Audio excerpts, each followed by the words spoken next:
Hello everyone, welcome back. Welcome to the Ojas study Gujarat. મારું નામ છે પરેશ ધારવિયા. વિદ્યાર્થી મિત્રો, આવનારી પીએસઆઈ અને કોન્સ્ટેબલ બેચ માટે આપણે આજથી ફ્રી બેચ સ્ટાર્ટ કરવા જઈ રહ્યા છે, જેની અંદર ગણિત, રીઝનિંગ અને તમામ સબ્જેક્ટનો સમાવેશ કરવાનો છે. દરરોજ આપણો ક્લાસ હશે અને 2 વાગ્યે આપણો ક્લાસ YouTube ની અંદર હશે. તો વિડીયોને લાઈક કરી તમારા સાથી વિદ્યાર્થી મિત્રો સુધી શેર કરજો. ખૂબ જ અગત્યનું કન્ટેન્ટ દરરોજ આપણા ક્લાસની અંદર અપડેટ કરતા રહેશે. અને આની પીડીએફ મેળવવા માટે નીચે ડિસ્ક્રિપ્શનમાં તમને આપણી એપ્લિકેશનની લિંક આપેલી છે. એ લિંક ઉપર જશો, ફ્રી પીડીએફમાં જશો, ત્યાંથી તમને આની પીડીએફ પણ મળવાપાત્ર હશે. આ ઉપરાંત તમે ઘરે એક બુક પણ બનાવી શકો છો આવનારી એક્ઝામ માટે. તો રાહ શેની જોવો છો? તમે દરરોજ મારી સાથે ફ્રીમાં ભણી શકો છો. હજી તમારી પરીક્ષાને ફેબ્રુઆરી 2025 સુધીમાં તમારી એક્ઝામ લેવાશે. ત્યાં સુધીમાં આપણે દરરોજ ક્લાસ લઈશું. ફ્રી ક્લાસ માટે આપણી એપ્લિકેશન ડાઉનલોડ કરી લેશો છે. આજના આ ક્લાસની અંદર આપણે વાત કરીશું ગણિતનું પહેલું ચેપ્ટર, જેનું નામ છે સંખ્યા પદ્ધતિ. સહેલું છે, છતાં પણ ઘણા બધા વિદ્યાર્થી મિત્રોને મુશ્કેલ પડે છે. તો આપણે ગણિતની એકડે એકથી શરૂઆત કરીશું.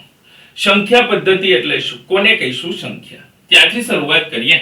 તો વિદ્યાર્થી મિત્રો, જેને આપણે અંગ્રેજીની અંદર નંબર કહીએ છીએ. શું કહીએ છીએ? નંબર. જેને આપણે નંબર સિસ્ટમનો એક પાર્ટ કહીશું. ગણિતની બધી જ સંખ્યાઓ 10 અંકોની બનેલી હોય છે, એટલે કે 0 થી લઈ અને 9 સુધી. 0 1 2 3 4 5 6 7 8 અને 9. આ ટોટલ આંકડા કેટલા થયા? તો કે 10 આંકડા થયા. આ 10 આંકડાની અંદર આખું ગણિત આવી જતું હોય છે. બરાબર છે. બીજું કે આપણે એની સ્થાન કિંમત ખબર હોવી જોઈએ. અહીંયા મેં એક સંખ્યા લખી છે. તો પહેલો હોય આંકડો એને એકમની અંક, બીજો દશકનો અંક, ત્રીજો 100, પાંચમો ચોથો છે 1000, પછી 10000, લાખ, 10 લાખ, કરોડ, 10 કરોડ, અબજ, 10 અબજ, આવી રીતે સંખ્યાઓ હોય છે. બરાબર છે. આને આપણે સ્થાન કિંમત અને સ્થૂળ કિંમત ભણીશું ને ત્યારે આપણે ચર્ચા કરીશું. પણ બેઝિક માહિતી તમારી પાસે એટલી હોવી જોઈએ કે પહેલો અંક હોય એકમ હોય, એનાથી આગલો દશક, પછી 100, 1000, 10000, લાખ, 10 લાખ, કરોડ અને 10 કરોડ. આવી રીતે સંખ્યાઓ કંઈક આપેલી હોય છે.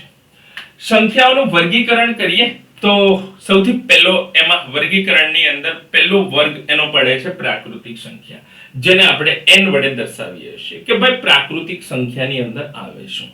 આના અંદરથી તમને પ્રશ્ન કેવા પૂછાય છે ને એની પણ આપણે છેલ્લે ચર્ચા કરેલી છે. કયા કયા પ્રશ્નો પૂછાય છે, કેવા પ્રશ્નો હોય તો કેવો જવાબ આપવો. બરાબર છે. તો પ્રાકૃતિક સંખ્યા એટલે શું? તો કે સાહેબ, જે સંખ્યાની અંદર શૂન્ય સિવાયની તમામ ધન પૂર્ણાંક એટલે કે પોઝિટિવ, 0 નો સમાવેશ ન થાય. શૂન્ય સિવાયની તમામ પોઝિટિવ એટલે 1 થી લઈને ઇન્ફિનિટિવ. ઇન્ફિનિટિવ એટલે અનંત સંખ્યા, જે બધી કેમાં આવશે? તો કે પ્રાકૃતિક સંખ્યા n ની અંદર આવશે. કેવી કેવી સંખ્યાઓ? તો કે 1 2 3 4 થી લઈને ક્યાં સુધી? તો કે ઇન્ફિનિટ, જેમાં નેગેટિવ નો નથી સમાવેશ થતો, નથી 0 નો સમાવેશ થતો. માત્ર ને માત્ર પોઝિટિવ સંખ્યા એટલે કે ધન પૂર્ણાંક જ હોવી જોઈએ. તો એ સંખ્યાઓને આપણે શું કહીશું? તો કે એને આપણે પ્રાકૃતિક સંખ્યા n કહીશું. ઓકે. બીજી સંખ્યા છે પૂર્ણ સંખ્યા, જેને w વડે દર્શાવવામાં આવે છે. પૂર્ણ સંખ્યા એટલે શૂન્ય પણ આવી જાય અને પોઝિટિવ બધી આવી જાય. પ્રાકૃતિકની અંદર શું હતું? તો કે શૂન્યનો સમાવેશ નહોતો થતો. આ પૂર્ણ સંખ્યાની અંદર શૂન્યનો સમાવેશ થઈ જાય છે. શૂન્ય ઉપરાંત બધી પોઝિટિવ એટલે કે ધન પૂર્ણાંક. શૂન્ય અને ધન પૂર્ણાંક બધી જ સંખ્યાઓ હોય તો એને આપણે શું કહીશું? તો કે એને આપણે પૂર્ણ સંખ્યા w કહીશું. બરાબર છે. ચલો, ત્રીજો આવે છે પૂર્ણાંક સંખ્યા, જેને આપણે z કહીશું. બરાબર છે. તો આ z ની અંદર શું આવે? તો કે સાહેબ, શૂન્ય પણ આવે, પોઝિટિવ પણ આવે અને નેગેટિવ પણ આવે. એટલે કે -0 અને પોઝિટિવ બધા આવે. દાખલા તરીકે આમ લખ્યું હોય -1 0 અને 1, તો આનો ગણ હોય ને એને આપણે શું કહીશું? તો કે પૂર્ણાંક સંખ્યા કહીશું. જેની અંદર ધન સંખ્યા તો કે છે, ઋણ સંખ્યા તો કે છે અને શૂન્ય તો કે આ રહ્યું. જો તો માઇનસ ઇન્ફિનિટિવ એટલે માઇનસ અનંત થી લઈ 0 પછી પ્લસ અનંત સુધી જે સંખ્યા જતી હોય ને એને આપણે પૂર્ણાંક સંખ્યા કહીશું. માઇનસ ઇન્ફિનિટિવ -3 -2 -1 0 1 2 3 થી પ્લસ ઇન્ફિનિટિવ સુધી જે સંખ્યાઓ જાય એને આપણે શું કહીશું? તો કે પૂર્ણાંક કહીશું. બરાબર છે. પછી વિદ્યાર્થી મિત્રો તો કે સમય સંખ્યા, એવી સંખ્યા કે જેને અંશ અને છેદ વડે દર્શાવી શકાય. સાહેબ આને p/q સ્વરૂપે પણ કહી શકાય. શું કહી શકાય? p/q સ્વરૂપે. બરાબર છે. તો એવી કોઈ પણ સંખ્યા હોય જેને અંશ અને છેદ વડે દર્શાવી શકાય, દાખલા તરીકે 3/5 છે, 7/5 છે, -3/2 છે, -1/2 છે, આવી અંશ અને છેદ જ્યાં તમને દેખાય એને આપણે સમય સંખ્યા કહીશું. બરાબર છે. અંશ પણ હોવો જોઈએ અને છેદ પણ હોવો જોઈએ. તો એ બધી સંખ્યાઓ કેવી થશે? તો કે એ બધી સંખ્યાઓ સમય સંખ્યા થશે સાહેબ. પછી આવે છે વિદ્યાર્થી મિત્રો અસમય સંખ્યા, જેને અંશ અને છેદ વડે ન દર્શાવી શકાય. દાખલા તરીકે વિદ્યાર્થી મિત્રો પાઈ ની વેલ્યુ કેટલી છે? તો કે 3.14 થી સમથિંગ. બરાબર છે. અનંત સુધી હોય એટલે કે ચોક્કસ મૂલ્ય ન હોય. આનું ચોક્કસ મૂલ્ય નથી સાહેબ, અનંત સુધી જતું હોય છે કે જેનું ચોક્કસ મૂલ્ય ન હોય. √5 છે, √3 છે, પાઈ છે, √17 છે, આવી બધી સંખ્યાઓ છે ને એનું ચોક્કસ મૂલ્ય નથી. તો જેનું ચોક્કસ મૂલ્ય નથી એને આપણે અસમય સંખ્યા કહીશું. બરાબર છે. ચલો અહીંયા પછી આવે છે વાસ્તવિક સંખ્યા, છઠ્ઠો પ્રકાર. તો કે સમય સંખ્યા અને અસમય સંખ્યાનું મિશ્રણ. તો એને આપણે શું કહીશું? વાસ્તવિક સંખ્યા કહીશું. જો આ સંખ્યા સમય છે, આ અસમય છે, આ પણ કેવી છે? અસમય છે. તો કે સમય અને અસમયનું જે મિશ્રણ હોય એને આપણે વાસ્તવિક સંખ્યા r વડે દર્શાવીશું. બરાબર છે. તો આ હતા 6 પ્રકાર. કયા કયા? તો કે સાહેબ પ્રાકૃતિક સંખ્યા, પૂર્ણ સંખ્યા, પૂર્ણાંક સંખ્યા, સમય સંખ્યા, અસમય સંખ્યા અને વાસ્તવિક સંખ્યા. આમાં અસમય સંખ્યાનો આપણે ઉલ્લેખ કરવો પડે એમ છે નહીં, કેમ કે આપણે ખબર છે કે મિશ્ર હોય તો અસમય સંખ્યા કહીશું. સોરી, જેનું મૂલ્ય ન મળે એટલે કે ચોક્કસ મૂલ્ય ન હોય તો એને આપણે અસમય સંખ્યા કીધી હતી. બરાબર છે. હવે અહીંયા તમને મેં 5 વર્ગ લખ્યા છે, 5 વર્ગીકરણ લખ્યા છે. પ્રાકૃતિક સંખ્યા જુઓ શું હતું? તો કે જેમાં શૂન્યનો સમાવેશ ન થાય, એટલે 1 થી લઈને ધન પૂર્ણાંક બધી. શૂન્ય ઉમેરી દો તો શું આવે? તો કે સાહેબ શૂન્ય ઉમેરી દો તો એને પૂર્ણ સંખ્યા કહીશું. સાહેબ આ પૂર્ણ સંખ્યામાં ઋણ ઉમેરી દઈએ તો શું થાય? તો કે એને પૂર્ણાંક સંખ્યાઓ એટલે કે નેગેટિવ ઉમેરી દો તો એને પૂર્ણાંક સંખ્યાઓ કહીશું. સમય સંખ્યા એટલે સાહેબ જે અંશ અને છેદ વડે દર્શાવી શકાય. વાસ્તવિક સંખ્યા એટલે અસમય સમયનું મિશ્રણ. બરાબર છે. તો આપણે આ 6 વર્ગીકરણ યાદ રાખવા પડે જે મોસ્ટ ઇમ્પોર્ટન્ટ છે. સાહેબ આની અંદરથી ક્વેશ્ચન કેવો પૂછાય? તો કે સૌથી નાની પ્રાકૃતિક સંખ્યા, જેને ખબર હોય એ કમેન્ટ બોક્સની અંદર કમેન્ટ કરી દેશો જી. બરાબર છે. શું છે સૌથી નાની પ્રાકૃતિક સંખ્યા? તો કે સાહેબ સૌથી નાની પ્રાકૃતિક સંખ્યા 1 છે. કઈ છે? 1 છે. સાહેબ અહીંયા તમને -2 અને 5 વચ્ચે પૂર્ણાંક સંખ્યાઓ પૂછી છે. કેવી પૂછી છે? પૂર્ણાંક સંખ્યાઓ. તો પૂર્ણાંક સંખ્યા એટલે શું? તો કે ઋણ પણ આવી જાય, શૂન્ય પણ આવી જાય, પોઝિટિવ પણ આવી જાય. તો આ બધી જ સંખ્યાઓને આપણે પૂર્ણાંક સંખ્યાઓ કહીશું. શું કહીશું? પૂર્ણાંક સંખ્યાઓ. પણ યાદ રાખજો અહીંયા -2 અને 5 વચ્ચે કીધું છે. જ્યારે પણ આવું કીધું હોય ને ત્યારે -2 અને 5 ને નહીં લેવાનું, એની વચ્ચે કોણ કોણ આવે? તો કે સાહેબ -2 અને -5 ની વચ્ચે -1 આવે, 0 આવે, 1 આવે, 2 આવે, 3 આવે અને 4 આવે. બરાબર છે. આ બધી જ સંખ્યાઓ શું છે? તો કે આ બધી જ સંખ્યાઓ પૂર્ણાંક સંખ્યાઓ છે. શું છે? પૂર્ણાંક સંખ્યાઓ છે. સાહેબ શૂન્ય એ પૂર્ણ સંખ્યા નથી, તો આ તો ખોટું છે. આ શું છે? તો કે ખોટું છે. આ તો સાહેબ શૂન્ય એ શું છે? તો કે પૂર્ણ સંખ્યાઓ છે. જો આપણે અહીંયા જોયું હતું, યાદ કરો, પૂર્ણ સંખ્યાની અંદર જો પૂર્ણ સંખ્યામાં શૂન્ય અને ધન પૂર્ણાંક બધી, તો શૂન્ય તો આવી જાય છે ને? શૂન્ય તો શું થાય છે? આવી જાય છે. તો અહીંયા શૂન્ય એ શું છે? તો કે શૂન્ય એ વિદ્યાર્થી મિત્રો પૂર્ણ સંખ્યા છે. બરાબર છે. નથી કીધું તો આ વિધાન ખોટું પડે કે શૂન્ય એ તો પૂર્ણ સંખ્યા છે. પાઈ એ કેવી સંખ્યા છે? પાઈ નું વેલ્યુ આપણે 3.14 થી અસંખ્ય, જેનું મૂલ્ય ચોક્કસ નથી મળી શકતું. તો એનો મતલબ એમ કે આ સંખ્યા કેવી છે? અસમય સંખ્યા છે. કેવી છે? અસમય સંખ્યા. કેવી સંખ્યા છે? અસમય સંખ્યા છે. બરાબર છે. ચલો પછી સંખ્યાના અન્ય પ્રકારો પણ આવે. તો એમાં આવે છે અનુગામી સંખ્યા. અનુગામી કોને કહેવાય? કે કોઈ પણ સંખ્યાની અંદર તમે +1 એડ કરો છો અને તમને જે સંખ્યા મળે છે, દાખલા તરીકે વિદ્યાર્થી મિત્રો 22 + 1 તો 23 મળે છે ને, તો આ 23 ને આપણે શું કહીશું? તો કે 23 ને આપણે અનુગામી સંખ્યા કહીશું. એટલે કોઈ પણ સંખ્યામાં +1 ઉમેરતા જે મળે છે સંખ્યા એને અનુગામી કહેવાય. તો એનું વિરોધી પુરોગામી છે. તો પુરોગામી એટલે શું? તો કે કોઈ પણ સંખ્યામાં -1 કરતા મળતી સંખ્યા 20 છે, -1 કર્યું તો કેટલી મળી? 19. તો આને આપણે શું કહીશું? પુરોગામી કહીશું. +1 એડ કરો તો એ થઈ જશે અનુગામી, -1 કરો તો એ શું થઈ જશે? તો કે એ થઈ જશે પુરોગામી. આટલું બધાને ક્લિયર? આટલું બધાને ક્લિયર? સેલો ચેપ્ટર છે, મજા આવે એવું ચેપ્ટર છે, પણ ધ્યાનથી કરવું પડે એવું પણ ચેપ્ટર છે. ઘણી વખત આપણે શું કરતા હોય વિદ્યાર્થી મિત્રો, કે આપણે આવડે છે એમ કરી અને આપણે આવા ચેપ્ટરને અડતા નથી. પછી આવા પ્રશ્ન આવે છે ને વિદ્યાર્થી મિત્રો, આવા ક્વેશ્ચન આવે છે ને, ત્યારે આપણે ગોથે ચડી જતો હોય છે કે સાહેબ ઓહો, પ્રાકૃતિક એટલે શું, પૂર્ણ એટલે શું, પૂર્ણાંક એટલે શું, સમય એટલે શું, અસમય એટલે શું, આપણે ખબર નથી. ખબર છે છતાં પણ ભૂલાઈ જાય છે, એવું પણ બની શકે. તો મારો મત છે કે વિદ્યાર્થી મિત્રો આને બરાબર કરી લેવું. જે નંબર સિસ્ટમ અગત્યનું ચેપ્ટર છે, ગણિતની શરૂઆત જ અહીંયાથી થાય છે. ચલો એનાથી આગળ જઈશું. પછી આવે છે આપણે થોડાક પ્રશ્ન બીજા પણ કહીએ.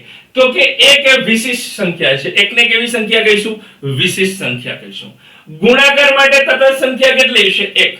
કોઈ પણ નો ગુણાકાર વિદ્યાર્થી મિત્રો એક સાથે કરવામાં આવે તો જવાબ એ જ મળે, તો એને કહેવાય તટસ્થ સંખ્યા. દાખલા તરીકે 5 ગુણ્યા 1 કરીએ તો જવાબ કેટલો આવે? 5 આવે. 25 ગુણ્યા 1 કરીએ તો જવાબ કેટલો આવે વિદ્યાર્થી મિત્રો? 25 આવે. 30 ગુણ્યા 1 કરીએ તો જવાબ કેટલો આવે? 30 જ આવે. એટલે કે કોઈ પણ નો ગુણાકાર એક સાથે થાય તો ગુણાકાર માટે વિશિષ્ટ સંખ્યા કઈ? તો કે 1 છે. સરવાળા માટે વિશિષ્ટ સંખ્યા કઈ? તો કે 0 છે.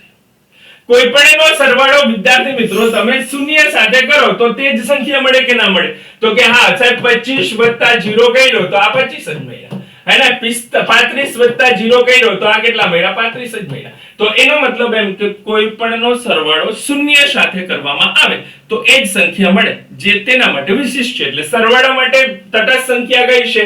તો કે સાહેબ 0 હશે, અને ગુણાકાર માટે તટસ્થ સંખ્યા કેટલી છે? 1 છે. આપણે યાદ રાખજો, એક્ઝામમાં પૂછે છે. સૌથી નાની અવિભાજ્ય હોય અને બેકી હોય, અવિભાજ્ય હોય અને બેકી હોય તો એવી સંખ્યા કઈ છે? 2 છે. સૌથી નાની પ્રાકૃતિક સંખ્યા કેટલી છે? 1 છે. હજી અહીંયા એમ પૂછે કે સૌથી નાની વિભાજ્ય સંખ્યા કેટલી છે કે જેના ભાગ પાડી શકાય? 2 તો અવિભાજ્ય છે, બેકી સંખ્યા છે પણ અવિભાજ્ય છે, બરાબર છે. સૌથી નાની વિભાજ્ય સંખ્યા કઈ છે? તો કે 4 છે. સૌથી નાની વિભાજ્ય સંખ્યા. ક્લિયર? ચલો, વેરી ગુડ. એનાથી થોડાક આગળ જઈએ વિદ્યાર્થી મિત્રો. વિભાજ્યતાની ચાવીઓ ખૂબ જ અગત્યની છે. કોઈ સંખ્યા તમને આપેલી હોય તો ઘણી વખત આપણે તકલીફ પડે છે કે કઈ આને કેટલા વડે નિશેષ ભાંગી શકીએ છીએ.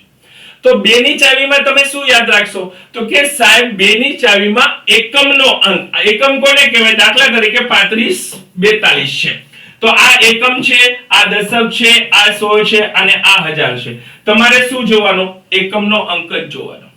જો કોઈ પણ સંખ્યામાં એકમનો અંક 2 આપેલો હોય, 4 આપેલો હોય, 6 આપેલો હોય, 8 આપેલો હોય કે 0 હોય તો એને વિદ્યાર્થી મિત્રો 2 વડે તમે નિશેષ ભાગી શકો છો, બરાબર છે? એને તમે 2 વડે નિશેષ ભાગી શકો. જો અહીંયા 35 42 નું આપણે ઉદાહરણ લઈએ. કયું? 35 42. છેલ્લો અંક કેટલો છે? તો કે 2 છે. ટ્રાય કરીએ 2 વડે નિશેષ ભાગી શકાય કે નહીં. તો આપણે બધાને ભાગાકાર આવડે છે. 2 એકા 2, 1 વૈધો 5, 2 સત્તા 14, કેટલા વૈધા? 1 વૈધા 14, 7 દુ 14, કેટલા વૈધા? 0 વૈધા ઉપરથી. 2 એકા 2. જુઓ, ભાગી શકાય કે ના ભાગી શકાય? જેનો એકમનો અંક કેટલા છે? 2 છે. 8 હોય એવો લઈએ. 35, ચલો 35 નથી લેતા, 44 46 લઈએ છીએ. તો આને ભાગી શકાય દેખીતી રીતે છે. 2 દુ 4, 2 દુ 4, 2 દુ 4 અને 3 દુ 6. જુઓ, બરાબર છે. પછી લઈ લ્યો વિદ્યાર્થી મિત્રો 40 38. ચલો પછી એક બીજી સંખ્યા લઈએ 40 38. એકમનો અંક કેટલો હશે? 8 છે. ટ્રાય કરીએ, બરાબર છે. 2 દુ 4. સાહેબ 0 હોય તો 0 ના ઉતરે તો 0 અહીંયા મૂકી દીધો.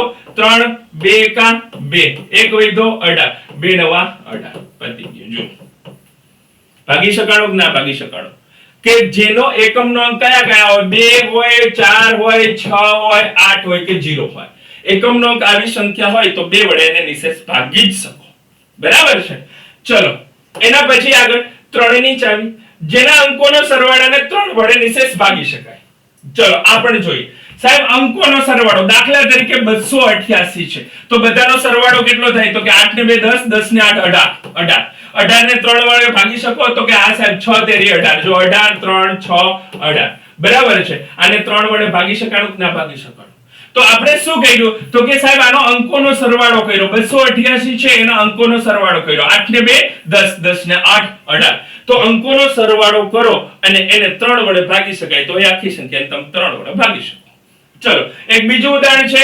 735 આપણે 735 નું ઉદાહરણ જોઈએ 735 અંકોનો સરવાળો કેટલો થશે 735 અંકોનો સરવાળો 7 ને 3 10 10 ને 5 15 15 ને 5 3 વડે ભાગી શકાય છે 5 તેરી 15 ભાગી શકો કે ના ભાગી શકો તો ક્યાં ભાગી શકાય પછી છે 642 ની સંખ્યા જોઈએ વિદ્યાર્થી મિત્રો 6 ને 4 10 10 ને 2 12 12 ને વિદ્યાર્થી મિત્રો 3 વડે ભાગી શકાય હા ભાગી શકાય અને 2 વડે ભાગી શકાય કે ના ભાગી શકાય અને 2 વડે ભાગી શકાય હા સાહેબ ભાગી શકાય કેમ તો કે 2 છેલ્લો અંક જુઓ જો 2 કી હોય 2 4 6 8 કે 0 હોય તો 2 વડે ભાગી શકો તો આને વિદ્યાર્થી મિત્રો તમે 3 વડે પણ ભાગી શકો અને આપણે 2 વડે પણ ભાગી શકાય બરાબર છે આ યાદ રાખજો 642 જો 3 અને 2 વડે ભાગી શકાય તો આનો ગુણાકાર કેટલો થાય 3 દુ 6 થાય તો આ સંખ્યાને તમે 6 વડે પણ ભાગી શકો 6 ની વિભાજ્યની ચાવી પણ થઈ ગઈ જુઓ કે જે સંખ્યાને 3 વડે ભાગી શકાતું હોય અથવા તો 2 વડે ભાગી શકાય એને તમે 6 વડે ભાગી શકો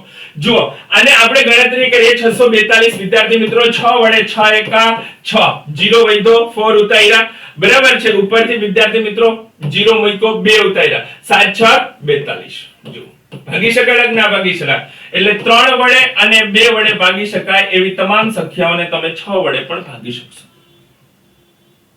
હવે સાહેબ 3 વડે ભાગી શકાય તો 9 વડે ભાગી શકાય જ ને સીધી વાત છે હે એની પણ આપણે ચર્ચા કરીશું ચલો 3 ની આવડી ગઈ 3 માં શું હતું કે અંકોના સરવાળાને 7 3 5 આપણે આનો સરવાળો 7 ને 3 10 10 ને 5 15 આનો સરવાળો કેટલો થયો 15 અને 5 ને 1 6 પણ કરી શકો એટલે 6 વડે ભાગી શકો બરાબર છે આમ પણ તમને આવડતું હોય તો આમ પણ તમે કરી શકો ક્લિયર ચલો ઓકે પછી 4 ની ચાવી એકમ અને દશકના અંકની બનતી સંખ્યાને 4 વડે નિશેષ ભાગી શકાય તો બધી સંખ્યાને 4 વડે ભાગી શકો એકમ અને દશક આની અંદર તમારે છેલ્લા બે આંકડા જોવાના એકમ અને દશક ચોકે ચોકે 16 બરાબર છે 4 વડે ભાગી શકાય 4 તેરી 12 બરાબર છે પછી વિદ્યાર્થી મિત્રો એક બીજી સંખ્યાઓ લઈએ ચલો 20 છે અને 25 છે અને 4 વડે ભાગી શકાય તો છેલ્લા બે અંકોને સાહેબ આપણે 4 વડે ભાગીશું આવું શું કામ કરવું છે આને 10 વડે ભાગી શકો અને 5 વડે ભાગી શકો બરાબર છે એમ પણ થઈ શકે જેનો એકમનો અંક 0 હોય તો એને 10 વડે તો ભાગી શકાતી હોય બરાબર છે પછી વિદ્યાર્થી મિત્રો ચલો 36 છેલ્લા બે અંક જુઓ અને 4 વડે ભાગી શકાય 36 ને 9 ચોક 36 આપણે ટ્રાય કરી જોઈએ 42 36 છે ને 42 36 ને 4 વડે ભાગી શકાય કે ના ભાગી શકાય ચલો 4 એકા 4 0 વિદ્યાર્થી મિત્રો ઉપરથી ઉતાર્યા 2 ભાગ ન ચાલે 3 તમારે ઉતારવા છે તો 0 મૂકવો પડે બરાબર છે 5 ચોક 20 3 6 9 ચોક 36 ભાગી શકાય ને એટલે કે છેલ્લા બે અંક જેને 4 વડે ભાગી શકાતો હોય એવી તમામ સંખ્યાને વિદ્યાર્થી મિત્રો તમે 4 વડે નિશેષ ભાગી શકો એવી તમામ સંખ્યાઓને તમે 4 વડે નિશેષ ભાગી શકશો ક્લિયર છે ચાલો 5 ની તો સાવ સહેલી છે છેલ્લો અંક 5 અથવા તો 0 હોય છેલ્લો અંક 5 હોય અથવા તો 0 હોય તેવી તમામ સંખ્યાઓને તમે 5 વડે ભાગી શકો છો ઉદાહરણ છે 10 25 5 છે 5 છે 4 છે આઈ હોપ સો કે હવે તમને બરાબર સમજાણું હશે બરાબર છે ચલો એના પછી 6 ની ચાવી 2 અને 3 વડે નિશેષ ભાગી શકાય 2 અથવા તો 3 વડે નિશેષ ભાગી શકાય એવી તમામ સંખ્યાઓને તમે 6 વડે નિશેષ ભાગી શકો બરાબર છે તો આપણે સૌથી પહેલા શું કરવાનું 3 વડે ભાગવાનું 2 વડે ટ્રાય નહીં કરવાની છેલ્લો અંક દેખાતો હોય ને તોય ભલે દેખાય પણ 3 વડે, કેમ કે આપણે સરવાળો કરતા ફટાફટ આવડે છે. જો 7 ને 3 10, 10 ને 5 15 અને 15 છે, 15 ને 3 વડે ભાગી શકાય. હા, તો 6 વડે પણ ભાગી શકાય. બરાબર છે. 6 ને 6 6 દુ 6 ને 2 8, 8 ને 6 8 ને 2 10 ને 4 14. બરાબર છે. અને વિદ્યાર્થી મિત્રો 14 એટલે 2 વડે ભાગી શકાય છે, તો અને 6 વડે તમે ભાગી શકશો. બરાબર છે. 4 ને 2 6, 8 ને 6 14. અને પણ તમે 2 વડે ભાગી શકો તો 6 વડે ભાગી શકો. બરાબર છે. સાહેબ અહીંયા એક ભૂલ છે હો. 6 ને 2 8, 6 ને 2 8, 8 ને 2 10 ને 4 14. એક જ મિનિટ વિદ્યાર્થી મિત્રો, આને 6 વડે નહીં, 6 એકા 6 0 2 ઉપરથી ઉતારવા છે 6 0. જો 6 ના પણ જો યાદ રાખજો, અહીંયા છે ને ઉદાહરણ ખોટું લખાઈ ગયું છે. 2 અને 3 બંને વડે ભાગી શકાય. અને આપણે સુધારીશું. શું સુધારીશું કે સાહેબ 2 અને 3 બંને વડે ભાગી શકાય. 2 અને 3 બંને વડે ભાગી શકાય ને તો જ એને 6 વડે ભાગી શકાય. ખાલી 2 થી ભાગી શકાય ને એને 6 થી ન ભાગી શકાય. બરાબર છે. તો આપણું એક ઉદાહરણ હતું 735. બરાબર છે. આને આપણે 3 વડે ભાગી શકીએ છીએ, તો આને વિદ્યાર્થી મિત્રો આપણે 6 વડે ભાગી શકશું. બીજું વિદ્યાર્થી મિત્રો એક ઉદાહરણ છે 3 5 3 4 અને 8. જો આનો સરવાળો કરો, 4 ને 3 7, 8 ને 7 15. બરાબર છે. હે ને? આને પણ તમે 6 વડે ભાગી શકશો. બીજું વિદ્યાર્થી મિત્રો એક ઉદાહરણ લઈએ જેથી કરીને આપણે થોડું ક્લિયરિફિકેશન થઈ જાય.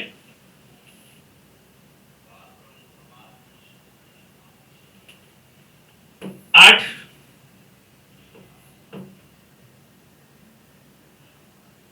ચલો 8 ને 7 15, 15 ને 6 21. તો 21 એટલે 3 વડે ભાગી શકાય ને. તો વિદ્યાર્થી મિત્રો જો આ સંખ્યા એવી લીધી કે જેને 3 વડે ભાગી શકાય ને એને 6 વડે ભાગી શકાય, કેમ કે 3 ના પણ 6 આવે જ છે એટલા માટે. બરાબર છે. તો આ 6 ની ચાવી થઈ. 9 ની ચાવી, કોઈ પણ સંખ્યાના સરવાળાને 9 વડે નિશેષ ભાગી શકાતું હોય. આ આવડે. આનો સરવાળો 7 ને 1 8, 8 ને 1 9, 9 વડે ભાગી શકાય. 5 ને 3 8, 8 ને 1 9, 9 વડે ભાગી શકાય. 6 ને 3 9, 9 વડે ભાગી શકાય. 4 ને 2 6, 6 ને 3 9, 9 વડે ભાગી શકાય. બરાબર છે. સંખ્યાનો સરવાળાને 9 વડે નિશેષ ભાગી શકાતી હોય તો એને આખી સંખ્યાને 9 વડે નિશેષ ભાગી શકાય. બરાબર છે. 10 ની ચાવી તો તમને ખબર છે, એકમનો અંક શું હોવો? 0 હોય તો એ બધી સંખ્યાઓ છે એ 10 વડે તમે ભાગી શકશો. પછી વિદ્યાર્થી મિત્રો 11 ની ચાવી ખૂબ જ અગત્યની છે. 11 ની ચાવીમાં એકી સ્થાનમાં આવેલી સંખ્યાનો સરવાળો અને બેકી સ્થાનમાં. દાખલા તરીકે વિદ્યાર્થી મિત્રો અહીંયા ઉદાહરણ છે. જો આ અને આ બે એકી સંખ્યા છે. આ કેવું સ્થાન છે તો કે એકી સ્થાન છે. આ કેવું સ્થાન છે તો કે બેકી સંખ્યા છે. આ એકી સંખ્યા અને બેકી સંખ્યા. બરાબર છે. આ બંનેનો તફાવત 0 અથવા તો 11 થાય તો એ આખી સંખ્યાને તમે 11 વડે નિશેષ ભાગી શકો. બરાબર છે. આપણે કરીએ અહીંયા તો વિદ્યાર્થી મિત્રો જુઓ, એકી સંખ્યા કઈ છે તો કે એકી સંખ્યા 7 અને 1 છે. તો 7 ને 1 કેટલો થાય? 8 થાય. 5 ને 3 કેટલો થાય? 8. તફાવત એટલે બાદબાકી. તો આ સંખ્યા 0 થઈ તો આ સંખ્યાને તમે 11 વડે ભાગી શકો. બરાબર છે. પછી વિદ્યાર્થીઓ 4 ને 2 સોરી 5 ને 2 7, 4 ને 3 તો કે 7. આ પણ કેવું થયું? 0 થઈ. પછી 8 ને 6 14, 2 ને 1 3 તો -3. આ 11 વડે તો કે હા સાહેબ 11 આવ્યો. તફાવત 0 અથવા તો 11 આવે. કઈ તો કે એકી સ્થાન અને બેકી સ્થાન. એકી અને બેકી સ્થાનની અંદર તફાવત 0 કે 11 આવે તો એ તમામ સંખ્યાને તમે 11 વડે નિશેષ ભાગી શકો. આ યાદ રાખશો જી. બરાબર છે. ક્લિયર બધાને? ડન. તો આ હતું આજનું ચેપ્ટર સંખ્યા પદ્ધતિ. આજનો ક્લાસ આપણે અહીંયા સુધી રાખીશું. ફરીથી નવા ક્લાસમાં નવી વાત સાથે મળીશું. ત્યાં સુધી wish you all the best. જય હિન્દ, જય શ્રી કૃષ્ણ. નીચે ડિસ્ક્રિપ્શનમાં લિંક આપેલી છે, ત્યાંથી તમને પીડીએફ પણ મળી જશે. દરરોજ ફ્રી ક્લાસ પણ તે એપ્લિકેશનની અંદર જ હશે. બરાબર છે. આ ઉપરાંત ટેલિગ્રામ ગ્રુપની લિંક પણ આપેલી છે, જ્યાંથી તમને વિદ્યાર્થી મિત્રો માહિતી મળતી રહેશે. તમામ મિત્રો સુધી શેર કરજો. એક બુક ના બનાવી તો બુક બનાવી લેશો, જેથી કરી અને તમારું કન્ટેન્ટ આવનારી એક્ઝામ માટે ખૂબ જ અગત્યનું રહે. જય હિન્દ, જય Shri Krishna. Good bye, take care all of you. જય હિન્દ.